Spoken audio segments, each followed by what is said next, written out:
लेना है। Last time जो हमने देखे थे, समाधि देखी है, फिर मन और प्राण देखा है, किस तरह से मन और प्राण जो है वहाँ पर हमने देखा था कि प्राण अगर सुषुम्ना में हो जाए तो वो साधक सभी क्रियाकलाप से मुक्त हो जाता है। फिर मन के लिए भी हमने देखा था, शायद हम 16-17 तक आ गए थे ना। 17वां श्लोक कर लिया था मैम। 17। नहीं, 17वां हमें करना है, 16वां देखा था। ओके। हाँ, 17वां हुआ था सूर्य चंद्र का, है ना। तो सूर्य चंद्रमसो धत्त कालम रात्रि दिवांतकम भोक्तृ सुषुम्ना कालस्य गुह्यम एतत् दारुतम। तो यहाँ पर चंद्र और सूर्य, जैसे सूरज सुबह उगता है और शाम को अस्त होता है, और उसके अस्त होने से चंद्र फिर आता है, और फिर उसका अस्त हो जाए तो सूरज निकलता है। तो इसका जो चक्र है, अपने काल को ये बिताते हैं।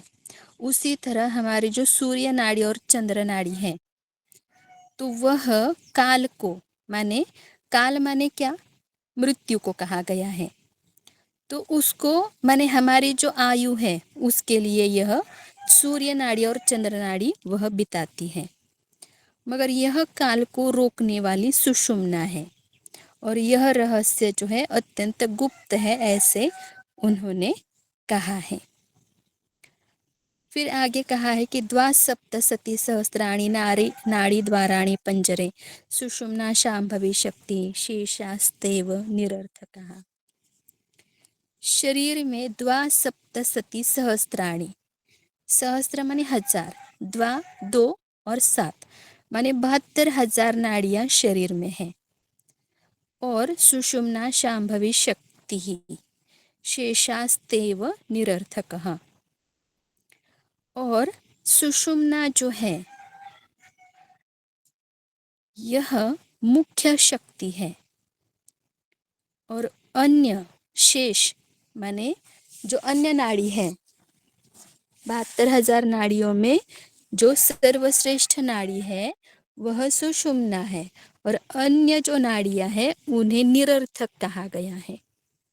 माने ईड़ा पिंगला जो भी है, प्रमुख नाड़ियां कई जगह 10 है, कई जगह 14 है, तो वो सब निरर्थक है, मगर अत्यंत महत्वपूर्ण जो है वो सुषुम्ना नाड़ी है। वायु परिचितो यस्मादग्निना सह कुंडलीं बोधयित्वा सुषुम्नायां प्रवेशत निरोधतः। अब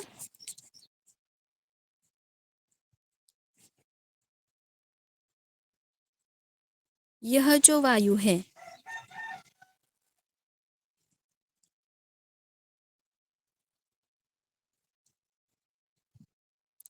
वायु परिचितो यस्माद् अग्निना सह कुंडलीं बोधयित्वा सुषुम्नायां प्रविशेद निरोधतः।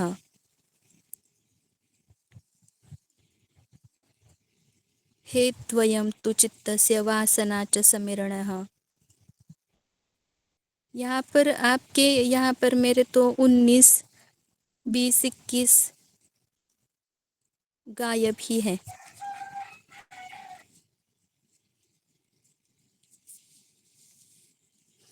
इसके बाद में आप लोगों के इसमें कौन से श्लोक हैं?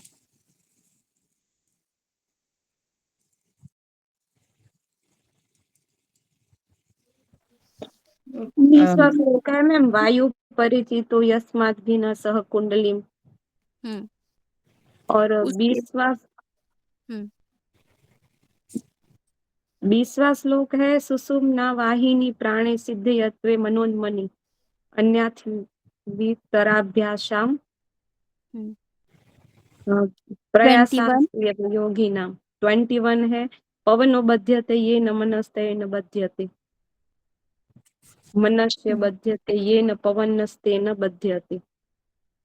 अच्छा, मुझे उसका फोटो भेजेंगे क्योंकि शायद है ना मेरे यहाँ पर ये गायब ही है सारा। ओके, यानी 21 तक या 20 तक? नहीं नहीं, 21 नहीं है, 22 भी शायद नहीं है। हे ठीक है। तद्वयम से है, स्टार्ट हुआ है। ओके। मैम वही आगे 22 है तो द्वयम तो वही है आगे 22। हाँ, वो 20 22 नंबर है। 22 है। हाँ, मगर मेरे यहाँ पर इस श्लोक वो भी आधा है, 19, 20, 21 नहीं है। हाँ, भेज देती हूँ मैम आपको। हाँ, भेज दीजिए।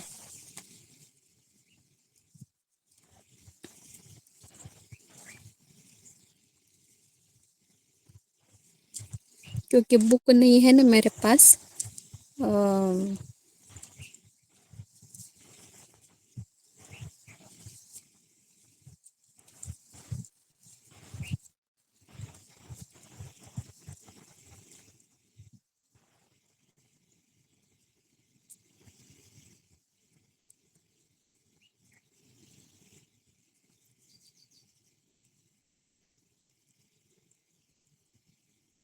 नहीं निशा जी, बहुत कट करके आपने भेजा है मुझे।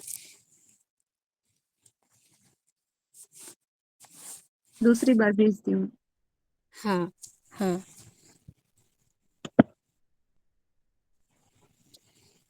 ये जो है ना, ये मत भेज दीजिए, ये जो 19वां है उसके पीछे से भेज दीजिए, श्लोक नहीं है।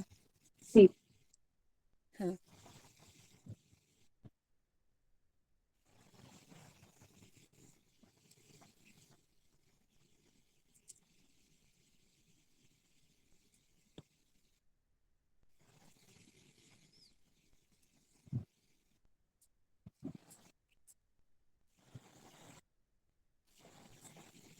ये आपके पास कौन सी बुक है निशा जी? हाँ, ये हठ प्रदीपिका स्वात्माराम की। नहीं नहीं, वो तो पता है। किसका है ये बुक? केवल यदम। अच्छा, अच्छी है। मेरे पास ये सब नहीं है ऐसा। अच्छा।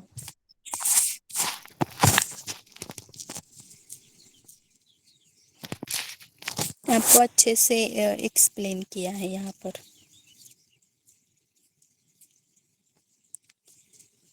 आपने भेजी है फिर से वापस? हाँ मैम, 24 तक भेजा है।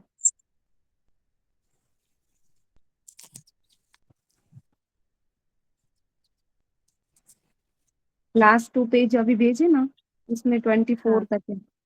ओके, ठीक है, थैंक यू।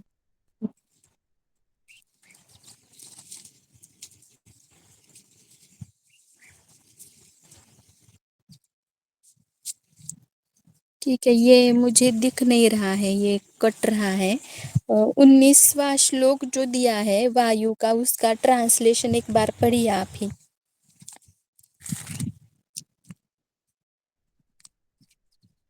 हाँ, क्योंकि अभ्यस्त वायु यानी कि प्राण जठराग्नि के साथ कुंडली को जगाकर सुषुम्ना के अंदर निर्बाध गति से प्रवेश करता है।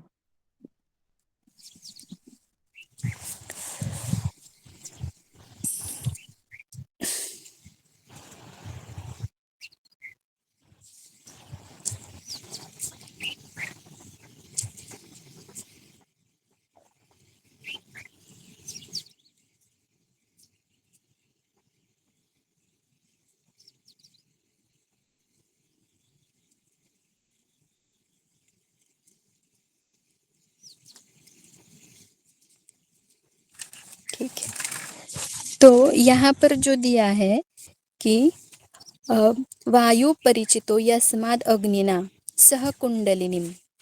अग्निना सह माने अग्नि के सह। कौन सी अग्नि? यह जो, यहाँ पर हम अग्नि के लिए जठराग्नि नहीं ले सकते हैं।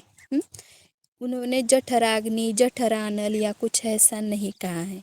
तो जो शरीर की अग्नि है, तो उसको लेकर यह जो वायु है वह कुंडलिनी में प्रवेश करता है और सुषुम्ना में सुषुम्न कुंडलिनी में जाकर बोधयित्वा सुषुम्नायां प्रवेशेद निरोधतः, वहाँ पर वो प्रवेश करता है और उसका निरोध हो जाता है।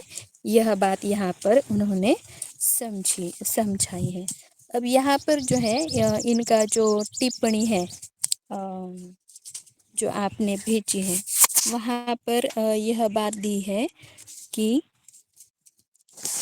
जो अभ्यस्त प्राण है, माने यह जो शरीर का अंदर का प्राण है, उसके द्वारा कुंडलिनी जागरण का तात्पर्य यही है कि आसन, कुंभक, मुद्रा, इन सभी के अभ्यास से कुंडलिनी शक्ति का चालन करना और अपूर्व अनुभव का बोध होना। यह अनुभव प्रारंभ में उष्णता के रूप में होता है और तब यहाँ उसकी अग्नि यह संज्ञा होती है। ये जो जठराग्नि दी है ना, तो वही बात यहाँ पर बताई है कि जठराग्नि माने कि वो नहीं लेना है।